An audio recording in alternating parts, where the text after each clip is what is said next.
వచ్చి మరి మద్దతు తెలియ వారి సందేశం ఇవ్వమని కోరుకుంటున్నాను.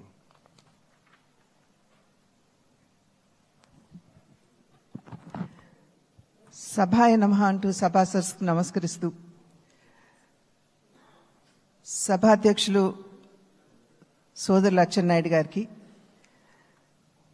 పెద్దలు నారా చంద్రబాబు నాయుడు గారికి, సోదరులు పవన్ కళ్యాణ్ గారికి, వేదిక ముందున్నటువంటి భారతీయ జనతా పార్టీ, తెలుగుదేశం, జనసేన ప్రజలచే ఎన్నుకోబడినటువంటి మీ అందరికీ పేరు పేరున ముందుగా నా నమస్కారాలు నేను తెలియజేస్తున్నాను. అనూహ్యమైనటువంటి విజయాన్ని మనం సాధించడం జరిగింది. పవన్ కళ్యాణ్ గారు మాట్లాడుతున్నటువంటి సందర్భంలో తెలియజేశారు. ఏ విధంగా ఢిల్లీలో మేము కూర్చున్నటువంటి సందర్భంలో ఆంధ్ర రాష్ట్రంలో జరిగినటువంటి ఎన్నిక జరిగిన తీరు మాత్రమే కాదు, 3 పార్టీల మధ్య ఏర్పడినటువంటి సమన్వయం ఒక రకంగా యావత్ భారతదేశానికి కూడా ఇది ఒక ఎగ్జాంపుల్గా నిలవాలి అని చెప్పి ఢిల్లీలో మాట్లాడుకున్నటువంటి మాట. అటువంటి సందర్భంలో కేవలం ఇక్కడ ఉన్నటువంటి నాయకులకి మాత్రమే కాకుండా ఈ 3 పార్టీలకి సంబంధించినటువంటి ప్రతి కార్యకర్తకి పేరు పేరున నేను శిరస్సు వంచి నా నమస్కారాలు తెలియజేస్తున్నాను. అదేవిధంగా తెలుగు ప్రజలు గడిచిన 5 సంవత్సరాల కాలంలో వారు ఎదుర్కొన్నటువంటి సమస్యలు, ఒక విధ్వంసకర పాలన, విద్వేషపూరిత పాలన, కక్షపూరితమైనటువంటి పాలన ఎదుర్కొన్నటువంటి సందర్భంలో అభివృద్ధి అన్న పదానికి అసలు అర్థం లేకుండా పోయినటువంటి నేపథ్యంలో సంక్షేమం, నిజమైనటువంటి సంక్షేమం అన్నది ప్రజలు దూరమైనటువంటి సందర్భంలో విసిగి వేసారిపోయినటువంటి ప్రజలందరూ కూడా మనం ఊహించలేదు. ఇంతటి ఘనమైన విజయం మనం సాధించగలమని చెప్పి మనం ఊహించలేదు. ఖచ్చితంగా అధికారంలోకి వస్తాము అనేటువంటి భావన ప్రతి ఒక్కరిలో ఉన్నప్పటికీ, ప్రతి నాయకుడికి వచ్చినటువంటి మెజారిటీని ఒక్కసారి మనం చూసినట్లయితే ప్రజలు ఒక కసితోటి ఎట్లాగైనా సరే ఈ యొక్క ప్రజా వ్యతిరేక పాలనకి అంతం పొందించాలి, జగన్మోహన్ రెడ్డి అనేటువంటి ఒక రాక్షసుడు ఎవరైతే పరిపాలిస్తున్నారో ఇంటికి పంపించాలి అనేటువంటి భావన ఏదైతే వారి మనసులో కరుడుగట్టి ఉన్నదో అది వారు బయటికి చెప్పకనే వారు ఓటు మాధ్యమంగా తెలిపినటువంటి నేపథ్యంలో వారందరికీ కూడా, తెలుగు ప్రజలందరికీ కూడా నా ధన్యవాదాలు నేను తెలియజేస్తున్నాను. ఒక పక్క అనూహ్యమైనటువంటి విజయం అని చెప్పి మనం అందరం చాలా సంతోషపడినప్పటికీ, రెండవ పక్కన మనం ఈ విజయం నుండి నేర్చుకోవాల్సినటువంటి పాఠాలు కూడా ఉన్నాయి అని చెప్పి గ్రహించవలసినటువంటి అవసరం ఉన్నది అని చెప్పి గట్టిగా విశ్వసిస్తున్నాను నేను. ఎందుకంటే ఎప్పుడైతే రాష్ట్ర అభివృద్ధిని మనం పట్టించుకోకుండా ప్రజల్ని నిజమైనటువంటి సంక్షేమానికి ఎప్పుడైతే మనం దూరం చేస్తామో, మాకు తెలుసు ఏ విధంగా నిర్ణయం చేయాలి అని చెప్పి ప్రజలు ఈ ఎన్నికల్లో ఓట్ల మాధ్యమంగా వారు మనకి ఒక హెచ్చరిక ఇచ్చారు అని చెప్పి నేనైతే భావిస్తున్నటువంటి నేపథ్యం.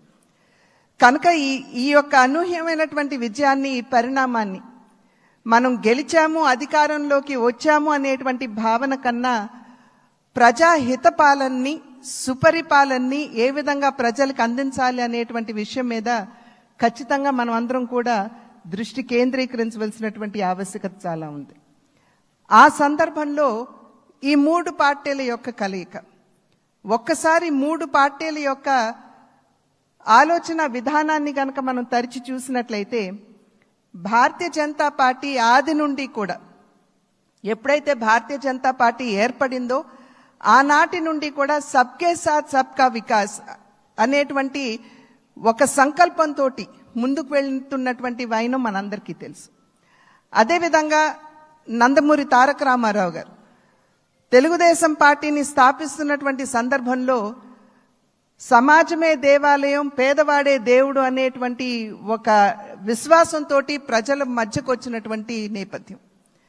అదేవిధంగా జనసేన ఆవిర్భావం చూసినా కూడా సమాజంలో ఎక్కడైనా సరే పేదవాడికి, సాధారణ పౌరుడికి గనక అన్యాయం జరిగినట్లయితే గళం విప్పి ప్రశ్నిస్తాము అంటూ ముందుకు వచ్చినటువంటి నేపథ్యం. కనుక ఈ 3 పార్టీల యొక్క ఆవిర్భావం, వారి యొక్క ఆలోచన విధానం చూసినట్లయితే ఒకే దిశలో ఒకే రకంగా ఉన్నటువంటి విషయాన్ని మనం గమనించాలి. అంటే సమాజంలో ఉన్నటువంటి సాధారణ పౌరుడికి న్యాయం చేయాలి, పేదవాడికి నిజమైనటువంటి సంక్షేమాన్ని అందించాలి అనేటువంటి లక్ష్యం ఈ 3 పార్టీలకు ఉన్నటువంటి సందర్భంలో ఈ 3 పార్టీల యొక్క కలయిక నిజంగా ఒకంత ఆలస్యమైనా కూడా ఇది రాష్ట్రానికి చాలా అవసరమైనటువంటి కలయిక అని చెప్పి నేను భావిస్తున్నాను. మరి నేను అనేక సందర్భాల్లో చెప్తూ ఉంటాను, ఈ 3 పార్టీల యొక్క కలయిక చూసినప్పుడు ఒక త్రివేణి సంగమాన్ని మనం చూస్తున్నట్టుగా మనం భావించవలసినటువంటి నేపథ్యం. ఒక పక్క చంద్రబాబు నాయుడు గారి స్ఫూర్తి, చంద్రబాబు నాయుడు గారి యుక్తి, రెండవ పక్క నరేంద్ర మోడీ గారి స్ఫూర్తి, అదేవిధంగా పవన్ కళ్యాణ్ గారి శక్తి. ఈ మూడింటి కలయికే ఇవాళ రాష్ట్ర ప్రజల ముందు ఈ యొక్క అలయన్స్ గా, కూటమిగా ముందుకు వచ్చినటువంటి విషయాన్ని మనం అందరం కూడా గమనించవలసినటువంటి అవసరం చాలా ఉంది.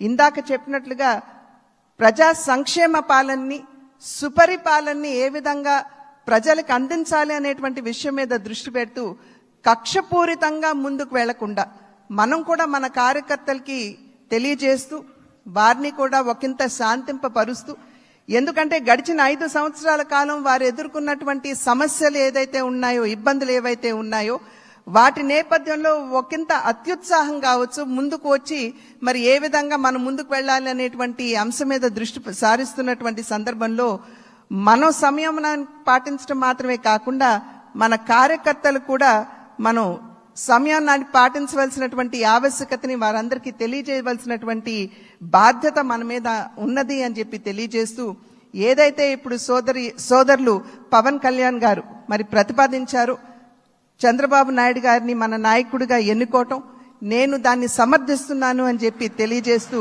మీ అందరికీ ధన్యవాదాలు తెలియజేస్తూ చంద్రబాబు నాయుడు గారికి మరి ఒక్కసారి నేను శుభాకాంక్షలు తెలియజేస్తున్నాను. నమస్కారం. జై.